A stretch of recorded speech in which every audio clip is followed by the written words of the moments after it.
I think I'm in agreement with the viewers this time around. I thought they had a better chance last game with their draft just because the Meepo, they had done so well with it. Looked like a pretty good Meepo game. I kind of underestimated the Shadow Fiend Requiem against the Meepo in team fights. This time around, I look at the team fights for Chicken Fighters, and I see that you have a Pangolier with no setup stuns. And Pangolier on his own as a stun is relatively underwhelming, I think. And they just have damage issues on their side, I think, again, where you have this Underlord for damage mitigation. Death Prophet's super tanky. They don't have a save for Death Prophet, though. So that's something worth considering, that Chicken Fighters could all in the DP at the start of the fight.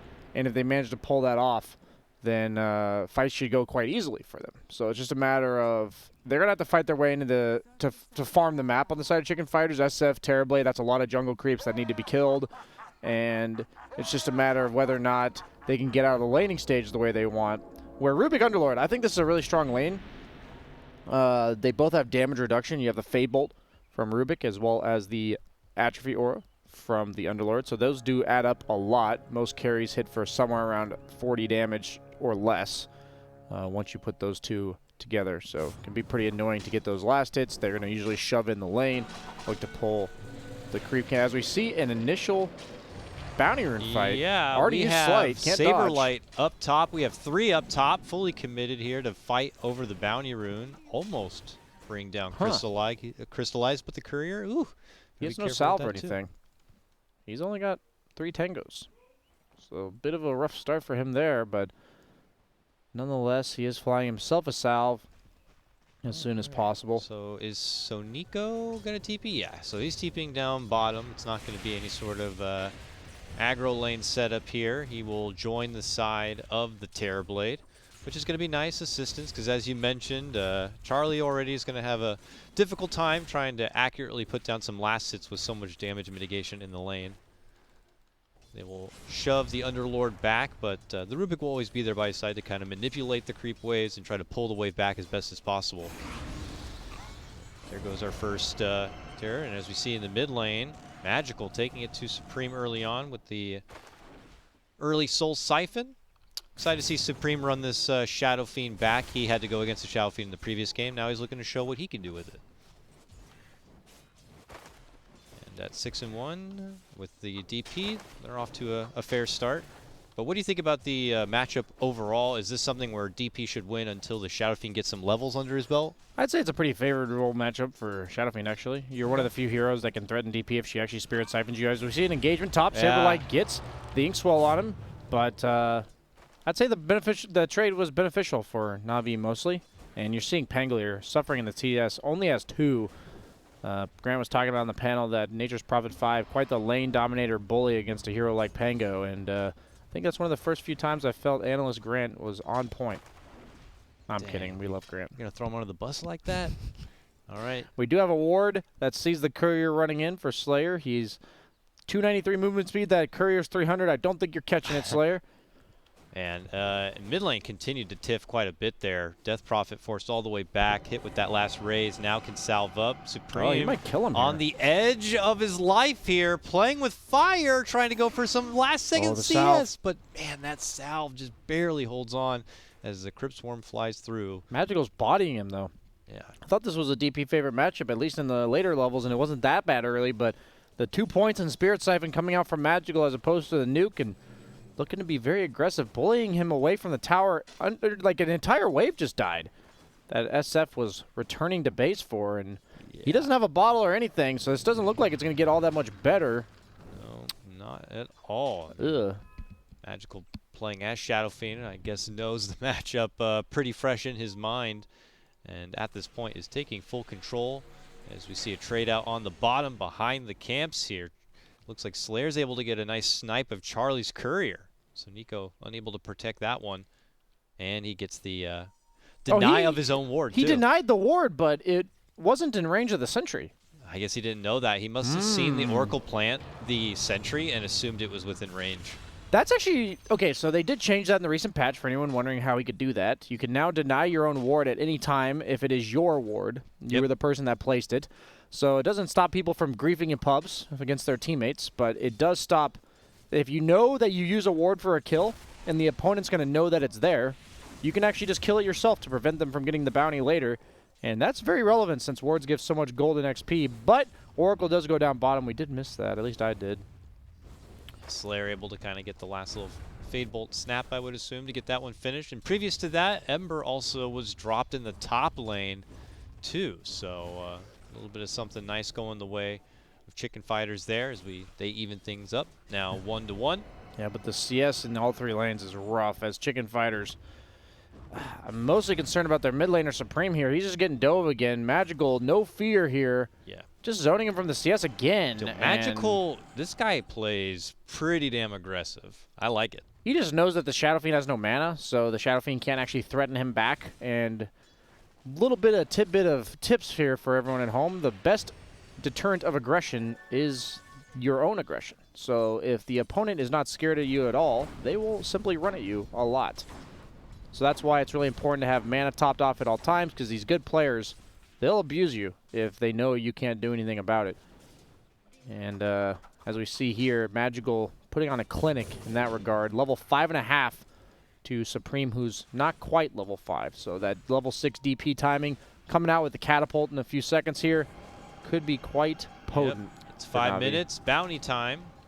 As we see a swing over, Na'Vi able to grab the first 2 bounties, but you know, they still have another waiting back on this side for them if they want to grab it. They'll take advantage of the bounties across the map.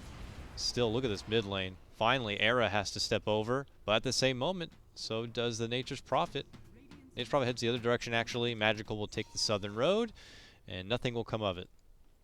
Yeah, Era just rotates over. Unfortunate to help, so we might see trouble on the other side. No man on Seneko, though. Yeah, can't really get the finish with the Purifying Flames. That level 2 Purifying Flames does so much good damage, but you do have to have the mana to support it.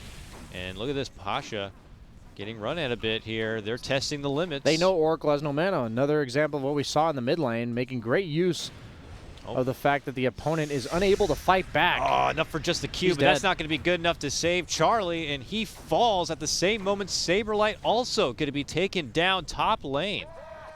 Navi's just really abusing them in these lanes, outplaying them, recognize the weaknesses of their heroes. This is really Secret-esque in the mid game, like the way Secret plays their mid to late game. You're seeing a basic example of it in these 2-on-2 lane matchups, or the 1-on-1 in the mid lane. Already up to a 2K net worth lead on the side of Na'Vi, and I don't know if the brakes on this train are ever going to be activated. Right now, really just running at them. Era was able to snipe the Haste Rune away from mid lane Death again. Prophet, but Death Prophet doesn't care. She just keeps taking it to Magical. Is happy, or Magical taking it to Supreme, forcing out more rotations. This time, Magical may pay the price as full reinforcements for Chicken Fighters to show up in assistance. Enough is enough. They're just, please stop this woman, all right? She's crazy. As we see, Underlord already has 6 permanent bonus damage. That feels pretty good this early on in the game. Not exactly a hero known for kill lanes, so not often do you come out of the lane with permanent damage. And, you know, as you and the panel said, if he's going to be the one save factor for Death Prophet, he's got to build in that utility that much faster, and he's doing so. Yeah, Crimson Guard Pipe looks pretty good here. Mm-hmm. Depending on what order he wants to go. Has the Soul Ring up. Raindrops, pretty good item nowadays, as we see more and more people buying it with that regen buff from the previous patch. Yep.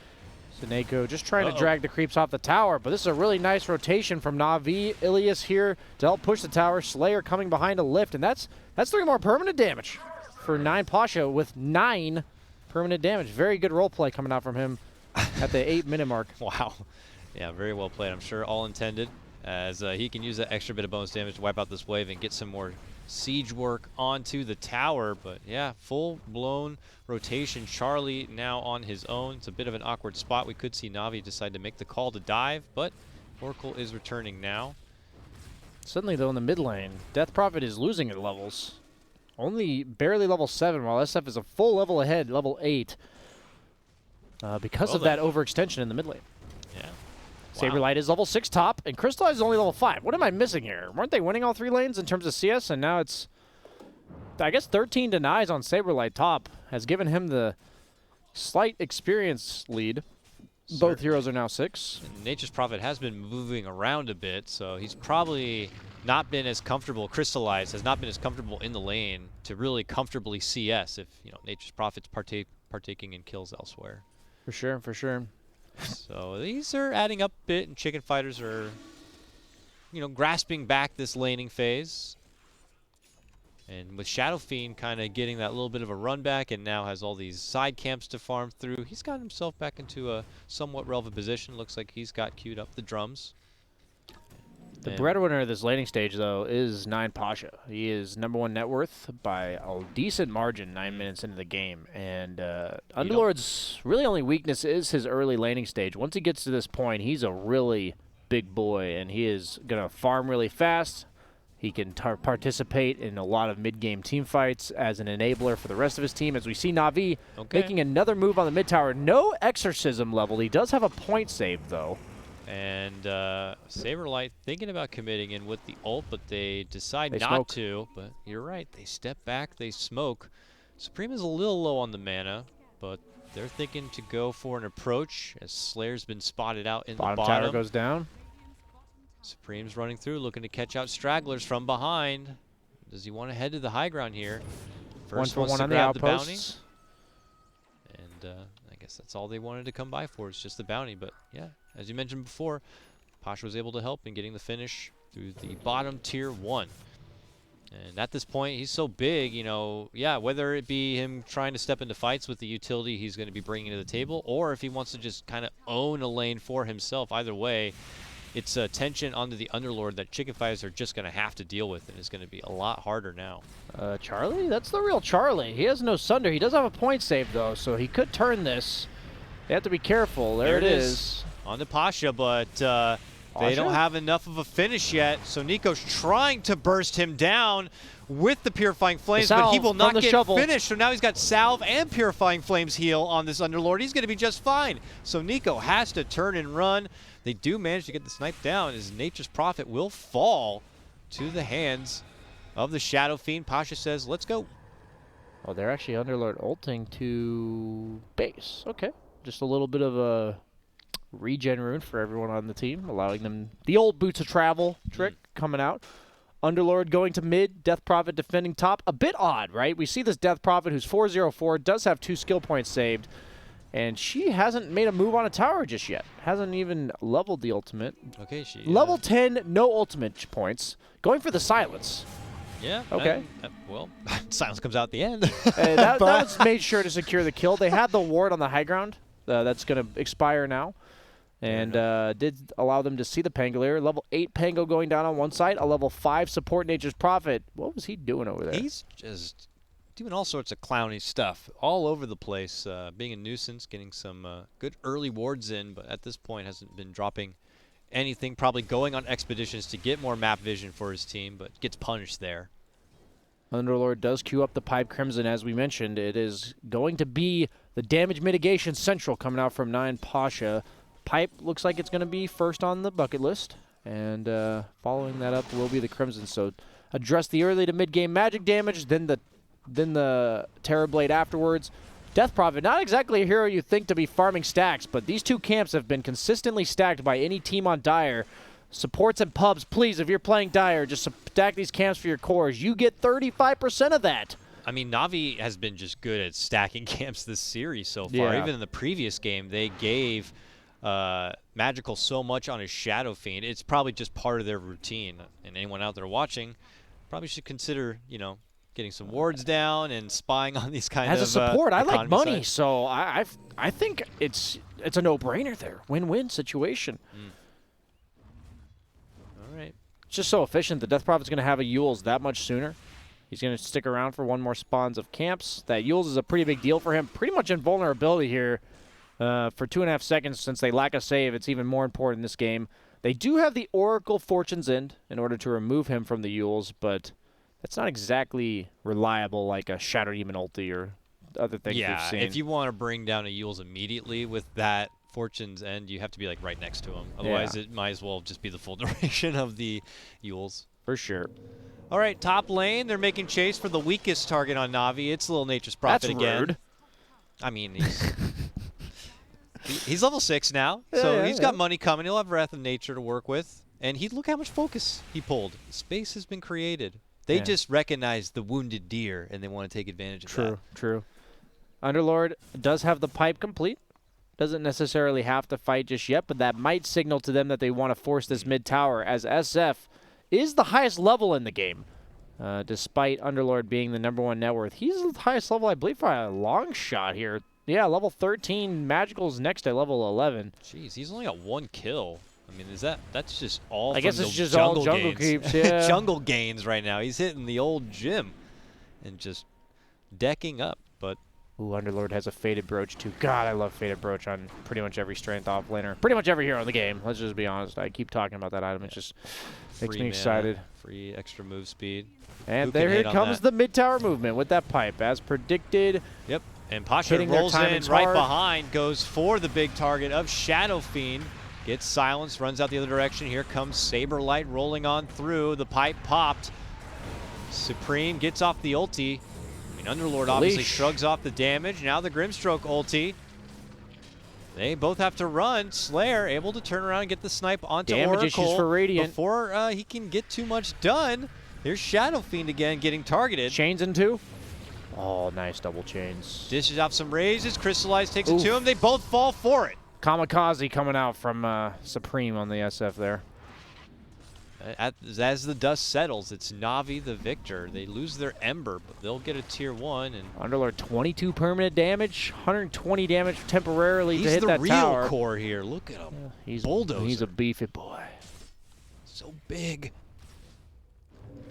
Okay, settle down there, Dakota. Well, Charlie was not participating in any of that, though, right? The Terrorblade. Yeah, he didn't have Metamorph. Elsewhere. I guess he used Metamorph to farm, I have to assume. Maybe he used it to secure the top tower, but it was on cooldown, so that's why he's AFK, seemingly so. And you see here, 9 Pasha running in, tanking everything he can for his Death Prophet to walk away there. And even though they get this Grimstroke ultimate, it just... That pipe doing so much work at this stage in the game. Crystallized with the double damage. Dumping it out. 4-4-0 on the skill build on Ember. Max Sleight of Fist, max change. Though, yeah. Pasha's moving in. Almost takes down Nico on his own, but was not able to get the finish. There's that DP ult now being committed from Magical. Let's see how much Na'Vi want to rally behind this now. The only one should be a tier 2. Not in participation is the Rubik. The Rubik pinging out where the Terrorblade could be. But yeah, Na'Vi want this tier 2. Yeah, it's a nice movement because even if they disengage you like they did, you'll almost certainly secure the tier 2 tower with that Death Prophet ult. So pretty much a free win-win there for Na'Vi when they pop their abilities. Taking control of the game, up by 5 kills, up by 5K. But that's where they have to be with good. this lineup, though, right? I mean, I'm sure they don't want to let this game go on and on and on when you're going against Terrorblade, when you're going against Shadow Fiend. Late game viability could be there for chicken fighters. If they keep the lead extending, I don't think they care how long this game is. But obviously, if it stagnates, that's very good for chicken fighters. So as long as Na'Vi keeps shutting off the map slowly but surely, you have Nature's Prophet to take the dead lane farm. You have Underlord to push in any lane that they so choose, and Death Prophet can actually play off map as more of a jungle farmer, because the lack of save does make that more necessary this time around. Giving the Dragon skill to the Ember. Quiet value applies on all your Sleight of Fist targets. Excuse me. Ilias going for the Glimmer Cape. First item on Nature's Prophet. Like, all these items just say damage mitigation. And it is going to be more and more difficult for Terrorblade to dish out the damage he wants to do when he can't see the target, when they have Crimson Guard on them, when they have the pipe. I guess that doesn't affect Terrorblade, but you know what I mean. They also have the Ether Lens on Rubik. That Fade Bolt damage is very worth considering on all the illusions as well as the main hero. Minus 35 damage. Pretty significant there as we see a smoke. Yeah, but it gets popped right away. Supreme, who had been poking his head out to the river. Now it could be a high ground for Chicken. 3-man silence. A huge silence, huge Soul Siphon comes out. The False Promise bails out Saberlight so he can roll forward with the ulti. Supreme to the high ground, muscling forward here. Good damage there onto Pasha. He tries to retreat, but it's too late. The Terrorblade there, dishing out a massive amount of DPS, just fends off Na'Vi. And now on the backside, it's Ember in trouble. Wow, boom, sniped by Era. There you go. That's exactly what Chicken Fighters needed to do. Usually when you're this far behind, all you have to worry about is protecting your own ground. You know, you say they're going to try to shut us off from farming.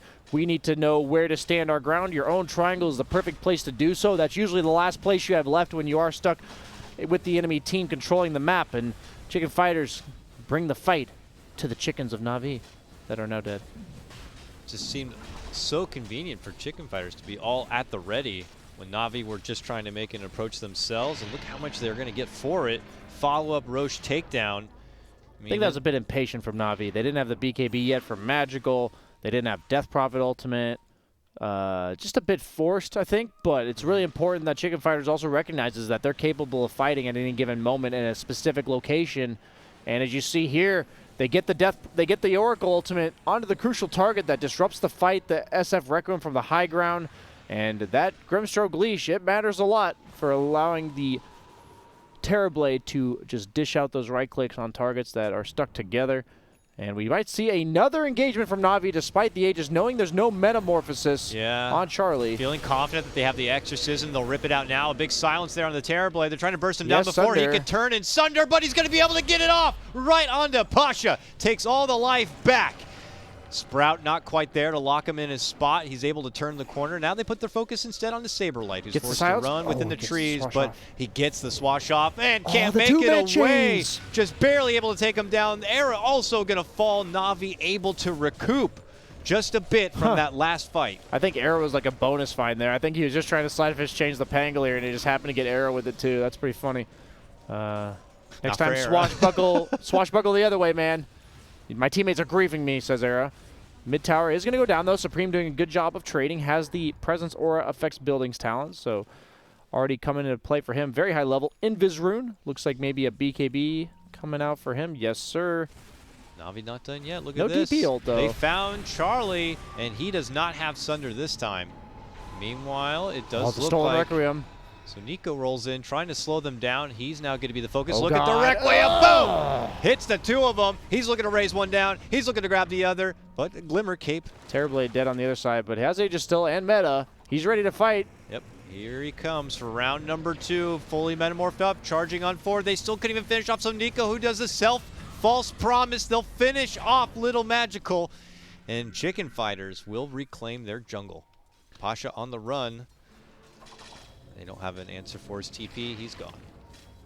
Yeah, they're definitely going to run it back, though, with no Metamorphosis when they're all alive. Based on the pace of the game, Na'Vi seems dead set on keeping, even if it means they're dead. Yeah, I mean, Chicken Fighters will move forward, take this tier 1. But you're right. As soon as Na'Vi all come back, maybe another 15 seconds after that, you know, Death Prophet's Exorcism back up. No reason why Na'Vi shouldn't just keep trying to push it to Chicken Fighters. Yeah, Chicken Fighters is fully aware of this, knowing that the Metamorphosis is expired. They're going to back off. And tower defended. Nothing effectively gained in terms of objectives for Chicken Fighters. But suddenly this 5K net worth lead a few minutes ago, it's only at 1K. It's kind of that theory I heard, I think it was during an OG match. It's like they keep taking the fight to the team, but more importantly, taking the fight to the team's side of the map. That way that when things do go south, they have so much extra ground to cover to be able to get any +1s or objectives. And Na'Vi will be ready to defend, especially this early on in the game, if they do try to push forward. Yeah, they seem pretty content on slowing it down, though. Oddly enough, with no Metamorphosis, maybe they're going to look to hit that timing window. Maybe Magical has said, okay, guys, all joking aside, I need a BKB. We need to chill for my 1,000 gold. But then maybe the team will say, it's probably worth it that we fight before the Metamorph. And it's all about deciding which one is more important. And Metamorphosis, 50-second cooldown. So based on what I'm seeing, they're probably just going to chill, let it come off cooldown, and get that farm on the Death Prophet, who took the 40 damage talent. And Ember has the Shivas queued up, so even more damage mitigation in case you were thinking they didn't have enough. Yeah, that's pretty fun. Certainly says they want to kind of keep as a group and keep it going, not try any split Ember shenanigans. Crimson Guard's going to be done for Pasha here. Yeah, and I also noticed on the other side, Charlie is going to go for a full crit stick. This man is going to bring the deeps. He is recognizing his problem. It is not survivability. It is the fact that he doesn't kill anyone quick enough. once these items all come out, and I like his itemization there. I like it a lot. Crits do apply to illusions. Supreme and Era could be on the bad end of a potential gank, but look how fast Na'Vi pull away, recognizing that that's not what they want to do. It's actually kind of funny that when the Crystallis got nerfed, or reworked, excuse me, from 45 to 34 bonus damage, and the crit strike got increased to 30%, illusions don't benefit from the bonus damage, but they do crit, so it actually buffs Crystallis on all illusion heroes pretty significantly, making you crit 50% more often from going from 20% to 30. So I can see why he would go for that as his damage item. Pasha looks like he's trying to defend the bottom tower, but he sees an overwhelming amount of heroes. No fortification to stall that out. Net coming out. Got him. Stay there, buddy. We're coming. Misses the swash. Rotations are coming. Pump faking. I like the positioning from Charlie. They're trying to scout anyone. Smoke. They're going to scout it on the high ground. Immediately broken. Yeah, Na'Vi can't just run in and go for a flank play. Even though they now have that fresh BKB, they have Exorcism, they can have everything they want. Na'Vi need a good approach. They don't want to have some bad positioning here. Good movement from Chicken Fighters, knowing that that would be the angle of approach for Na'Vi. Meanwhile, SF hitting the tower. Oh! They're thinking about taking the fight. Pasha is the one who should lead up to the high ground here. Rubik from the side dances with him a bit. Now it's Saberlight in a lot of trouble. And at this point, Chicken Fighters might decide to turn and run. So Nico says, take me instead. Throws him right in front, but he is quickly sniped down. Crystallize will earn that triple kill. And as you see, Supreme has to BKB TP. Chicken Fighters full retreat mode. That Oracle level on ulti, it doesn't say exactly, but that cast range is pretty low. Way back when they nerfed it, and you saw he tried to walk in position to save his Pangolier, and it just was not quite in time as we saw at that other fight where it made such a huge difference. And we lose quickly 3 heroes for Chicken Fighters. Seemingly easy. Orb of Destruction for Ember. God, most of these neutral items are actually so good on Ember Spirit. Does now have the AoE -7 armor when you include his Blightstone. As well as a bit of a Scotty. That's pretty insane. 20% movement speed slow on all targets hit by Sleight of Fist. And queuing up the Lotus Orb at 9 Pasha. That's quite good against the Disarm from Pango. Against the Sunder from Terrorblade, most notably, I would say. It just simply sends you back to what it was, because you also Sunder him. Spider Legs. Oh. Yeah, how would that interaction work? We were joking with before the match with Grimstroke, Sunder, and a Lotus involved. Okay, let's think about it. So with Grimstroke ult involved, what happens is you effectively take the first guy's health, and then you take the other guy's health. So you take the first guy's health and give it to the second guy. And you get the second guy's health. So it's like a nice round robin. So if you get a Lotus Orb. What if the second guy has a Lotus Orb on? Okay, you know what? The first guy gets his health bounced back to him. I'm actually calling Jenkins. He needs to make a video on this. That's the only way I can deal with this. It'd be interesting if that accidentally happens, and honestly, it could. Like decides the game. It really could. Yeah. Because honestly, how far-fetched is it for Grimstroke just to throw out his ulti and Magical's just linked on the side and randomly goes from full health to 20% and dies. That could easily. I'm sure they did their studying with this first round of Grimstroke, Terrorblade. They worked through all the permutations. And Titan Sliver. He picks up 2 for that's himself. A nice item. Sanjin Yasha plus that. Hey, that's a lot of status. He even took the 30 attack speed on Terrorblade. I like that a lot here, specifically. We talked about all their damage issues. In BKB, he doesn't really die that easily. 300 health wouldn't make that much of a difference in this particular game. There's no like magic burst that he's just afraid of, a Lion or a Pugna type hero. And meanwhile, both teams taking a tier 2. Na'Vi taking the mid, while Supreme's actually showing here, and they know Terrorblade's not here. Jump in. They want to make the move. Was this a mistake? Supreme passed his forced to mark. BKB early. Yes, has a Satanic, so he's going to lifesteal up. Yeah, but Na'Vi just double back. Happy to see the BKB used, and think about a new approach. Charlie is still top lane pushing, hasn't decided to pull back yet. I don't even know if Na'Vi are fully committed to this. It doesn't look like it. Looks like they're still waiting for that ideal fight. I mean, Prophet is still sitting on 10 seconds for this BKB. Na'Vi have not found that window to really... Roche is coming up soon, though. Oh, that's true. At this point, yeah. I imagine they might as well be holding out for the Roche. That would certainly be a... Could this be... If Na'Vi don't get this Roche, How bad is that? I would say Ember Spear with Aegis will make pretty huge splashes in these fights. Oh, we might even get to that point. Look at this. Chicken Invis. Fighters fighting Invis up rune. into the high ground no, to the take Invis it to rune. Na'Vi, and they head out the other direction. Charlie, BKB'd, trying to dish out the damage, That's but a, this that's is a not good. Metamorph and a BKB. Yeah. They're just going to Na'Vi, reset. They're they just resetting. Yep. Oh, that is not good at all for Chicken Fighters. Quick regen up. Go, go, go. Underlord from my pub the other day. Notice how they regen up and go fight Roche. Sorry. Shout out to that guy.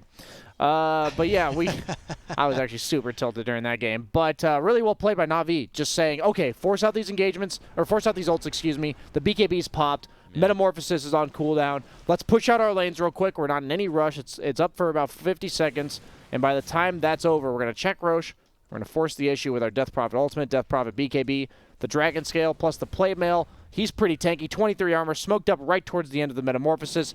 You have to assume Chicken Fighters is not dumb enough to not see this coming, but Saberlight, he may get caught. Oh, quickly misses the root. Tries to jump out. Lift him back into the root. The lift nice. is pulled up and pulled right back in. Okay, nice drop by Saberlight there. Gets his ultimate off. To ult to make it away. Now they think about making their target onto Supreme. Charlie is so far away, he can't participate in this. Let's see how much Na'Vi can get done. Yeah, Magical's holding it. Magical's holding his BKB too. There he decides to pop both. As they go for the finish onto Sonico, Magical starts to Soul Siphon up, forced to Yules. The Sunder comes out. Can they take it to Terrorblade? By the time the Terrorblade shows up, he might be all they need. Here goes Supreme, unleashing the Requiem. Not many casualties here. Chicken Fighter's okay. They're looking, though. No BKBs. Gets the two-man chains. He uses the Greaves already. But no follow-up damage yet. There's the Shivas. The Grimstroke ulti's there.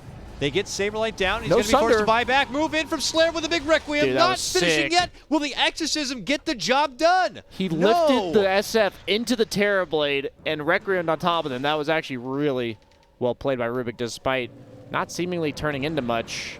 It is still very long-winded and a bit awkward here. Now, as Na'Vi, they're a bit out of ammunition at this point. Here's Crystallize, though. Oh, man, Saberlight.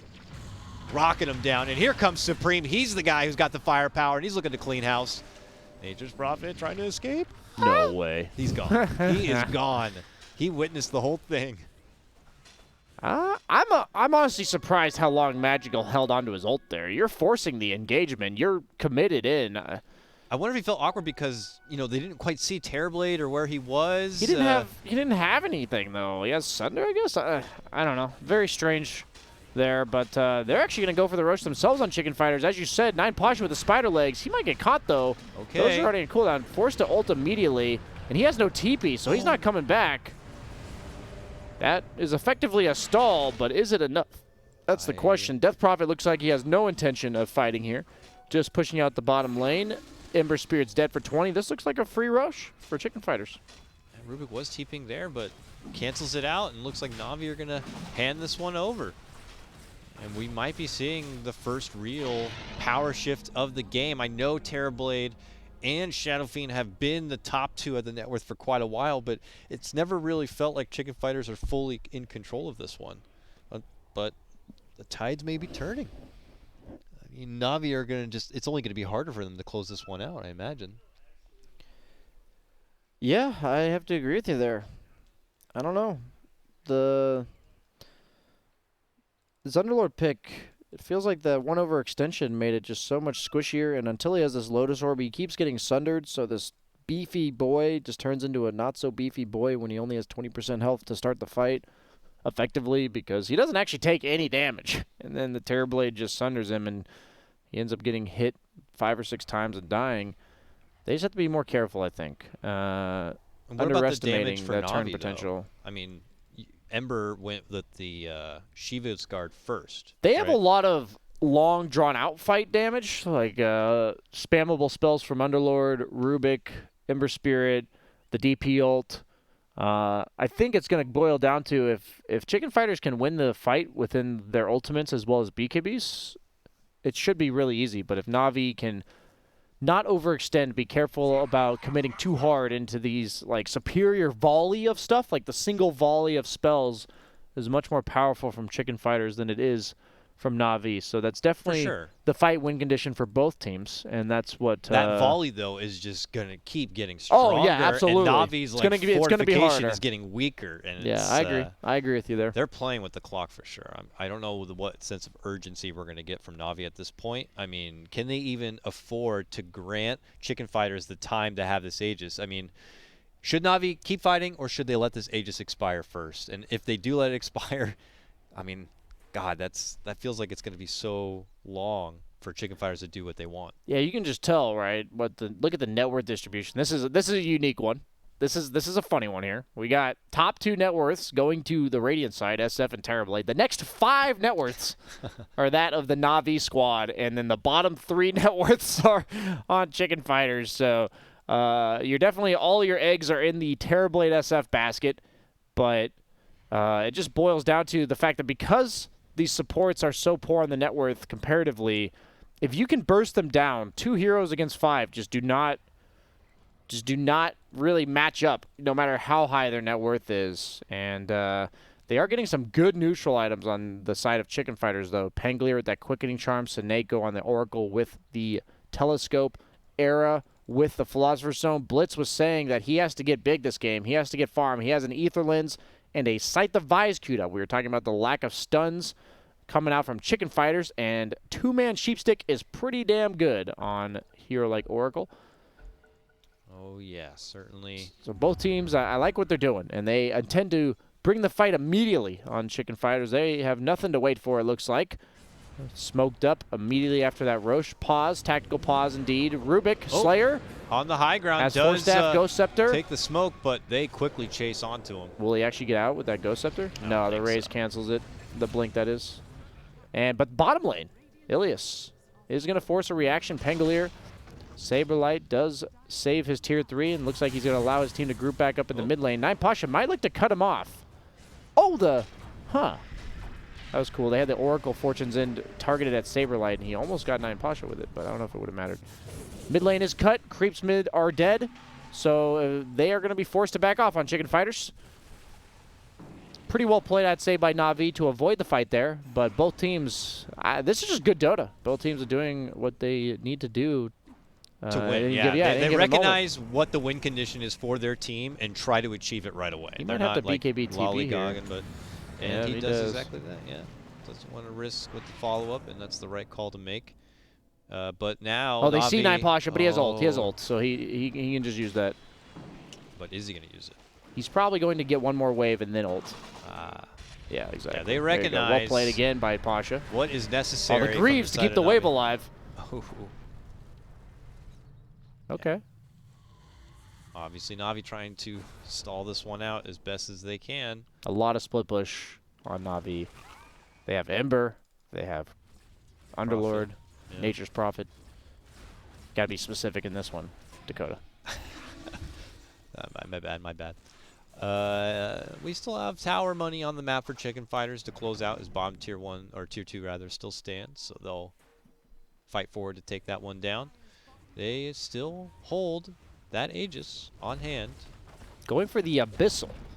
Really amping up on the whole, we have stun issues on the side of Chicken Fighters. I like the atomization. The double Abyssal Blade could be really sick as well. To the high ground Repair they go. Kit plus Crimson Guard. That is still a pretty damn good amount of damage, all things considered. My God. From the SF Aura as well as the Terrorblade. Fort required to be used here. And quickly heal up the Terrorblade. I mean, the supports are on the back lines ready to bail them out if trouble's afoot. It is so hard to push into this lineup, man. What can Na'Vi do? I mean, Rubik's waiting far on the side, but they need to find a way to remove those Death Prophet? backliners if possible. Death Prophet throwing herself into the front lines. Nice Forstaff. Bails out. Lotus Orb's there. Still sieging away, not able to get the finish onto the tier 3. They're looking, though. They know Pangolier rolled and they know he TP'd out. Na'Vi Two-man on chains. the chase. 2-man chains locks him down. The lift follow-up. Grimstroke low. Magical looking to go for the finish. They're successful there. Supreme dishes out the Requiem. Wants to right-click in. Charlie already in the mix. Goes for Crystallize, who makes it to the low ground. Now Charlie forced to TP out. Makes it away. They recognize this is not their fight to take. They try to bail out big. Requiem stolen from Slayer. Dishes it on to Supreme. That was sick. And Supreme is going to be stuck behind and finished. Dude, Slayer, like, That's not just the only play he's made this game. He can steal some spells and use them pretty damn well. These have been some sick Rubik steals, and his usage of the steals in these fights is also insanely good. Even when they ganked him as 5, he almost lived. Like with that Ghost Scepter, Force Staff, Blink Dagger. He's going for the axe next. You know, sometimes you wonder, should this Rubik build some team items? But I think based on his play, Slayer can do whatever the hell he wants. Yeah. He gets that pass. And once I see this in my pubs, I'll be like, you do, dude, you do you, man. Build whatever the hell you want. I don't give a crap. All right, here we go. Now back 225 damage on Underlord because of those kills. Wow. 300 if you include hitting permanent. So hard. They have to stop him. They roll through. They get him with a little bit of reflection damage. That's hurting him a bit. Now he can't even move. He is locked down hard. Crimson now might have popped. overcommitted, though. Charlie, BKB'd. Still has a The Sunder. Sprout He thought plus about using it. Grimstroke leash. It's a bit awkward. He doesn't want to commit too early with it. He took the attack speed on Pasha. Wonder if he might regret that later, because he does do a lot of damage, but having not having 25 health regen at this stage for the sustained high ground pushes is a bit rough. He is going for the heart, though, so that solves that problem. Yeah. That problem is no longer a problem. And Vlad's Greaves on the Pango. Just a little bit of update on items. Yeah. Abyssal almost done on the Terrorblade. Oracle, Ghost Scepter, going for a Shadow Blade. I saw that before. It's probably pretty good for saving yourself, making it really hard to jump you, just for the sake of positioning in team fights. I imagine why that's not why. a Glimmer, though? It doesn't last as long, I think, is the big deal. You're not using, like, Glimmer's more like reactionary on yourself, while Shadow Blade is like, I'm gonna sit invis and. But at least you can use it on an ally. His purpose is to use his ult on an ally. Supreme gets caught. Requiem Fear, but gets the BKB off in time because of that satanic status resist on the lift. Almost goes down anyways. Pasha just hit him with that blade once. Ouch. Twice would have been enough, but. Yeah, 103 permanent damage, and he's pretty much always going to have temporary damage from creeps dying because he is pretty, I'd say permanently farming this game. He is always hitting creeps. #1 net worth on his own squad, the real carry. I guess that's why he took the 60 attack speed. They might see him here. He does have ult, though. I can't really imagine them bursting him down unless Terrorblade buys the 38-minute armlet to reduce his own health pool. Okay. Watch out, Sonico. He hurts. Pasha? And Saberlight looking for the opening here. Oh, Jump in, Abyssal, and they evaporate Little Rubik. And Pasha's going to make the call to step out. It just doesn't feel like they're up by 7,000, but I guess they're just out-farming them across the map, most notably on the supports. If you look at the net worth advantage for Na'Vi, Nature's Prophet 5 has 6,000 more net worth than the Oracle, and Rubik has 5,000 more net worth than the Grimstroke. So that just goes to show how much of the net worth distribution. This looks like, I'd say Chicken Fighters is like America, and Na'Vi is, what's Na'Vi like?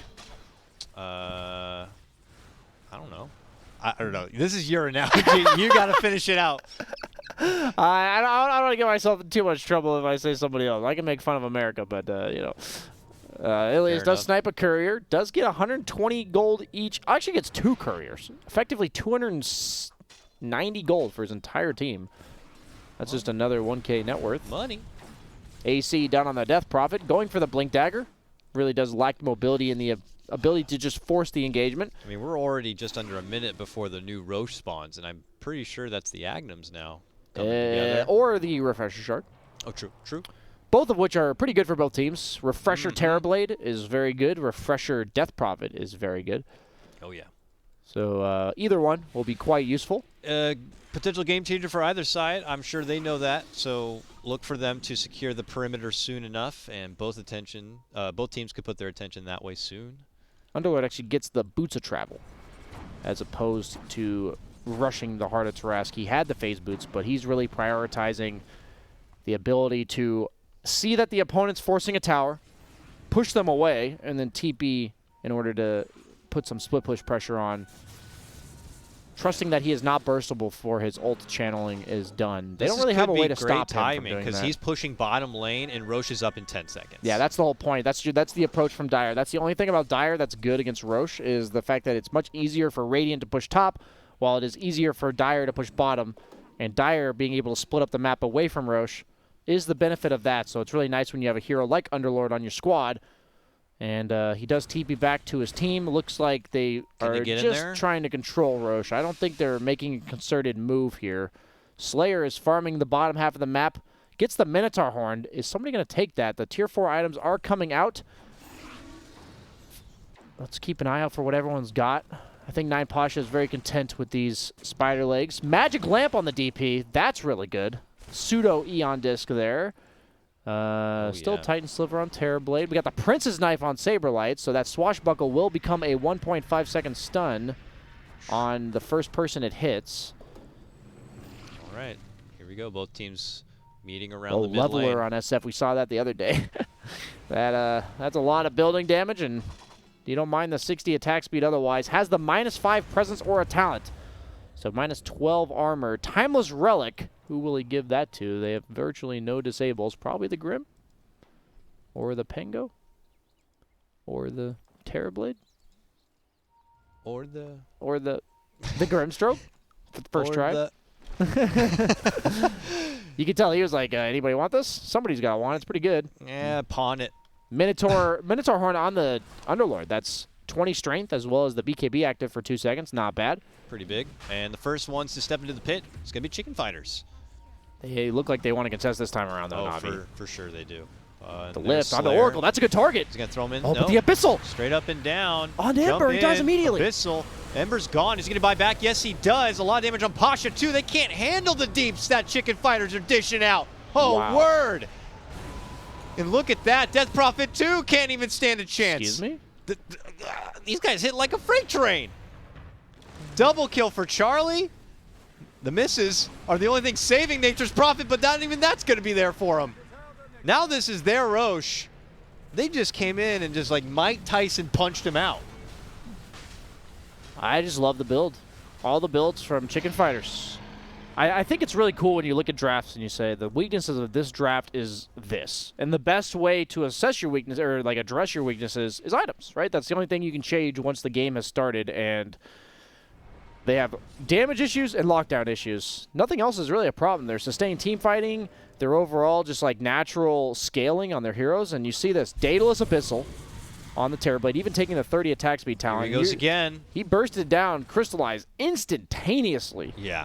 In that fight. Like, he has a Shiva's 28 armor, and he just died in a few seconds because of that 12 armor minus from Supreme. And these buildings, they go from 16 armor to a lot less. Yep. Certainly with the assistance of the Leveler, Shadow Fiend can really lay in some thick damage. Oh, that's thick. That Rax didn't stand a chance. They look like a house of cards as they come crumbling down. Na'Vi already could be holding the line. One of the last times here. But it looks like Chicken Fighters recognizing that they can't close this one out just yet. They'll play it a bit more safe. Suddenly 11,000 net worth advantage. Terrorblade is way up there. Yeah, he's gross. Another Basher coming out for the Radiant squad. I assume that is the Pangolier. Yes, it is. Ilias, under a sentry. They see him. Ooh, he's hiding behind the tree. No Basher just yet. Gone. Had the sheepstick on Grim. Oh, no, he doesn't. He's very close. 500 off. Wow, he almost has sheep. That's where we're at. That's about the most impactful 5K net worth a support could have this stage in the game. All right, here we go. This could be Chicken Fighters looking to go for the final blow. Still have Aegis on hand. The jugular. The smoke and run. No BKB on TB because he had it in his backpack, so 20-second cooldown on that. Can they do anything about it? He just jumps in, immediate Abyssal Blade takedown of Nature's Prophet. He's going to be out for a minute without a buyback. He gets lifted. He gets silenced. Can they hit him with enough damage to stop him? Here comes Pasha. They lock Charlie in his spot. He has the Sunder. Lotus uses it, but yeah, no damage going to be gained or life going to be gained. It don't matter. Oh Charlie does not care about his life. He just rocks him down, goes for the Prophet next. He ends up getting bailed out from the Oracle, saved, and they win, and they go to a game number 3 for Chicken Fighters. Based on the last few days, it seems absolutely impossible for one team to win both of the first 2 games. Going to yet another game 3 you were talking about.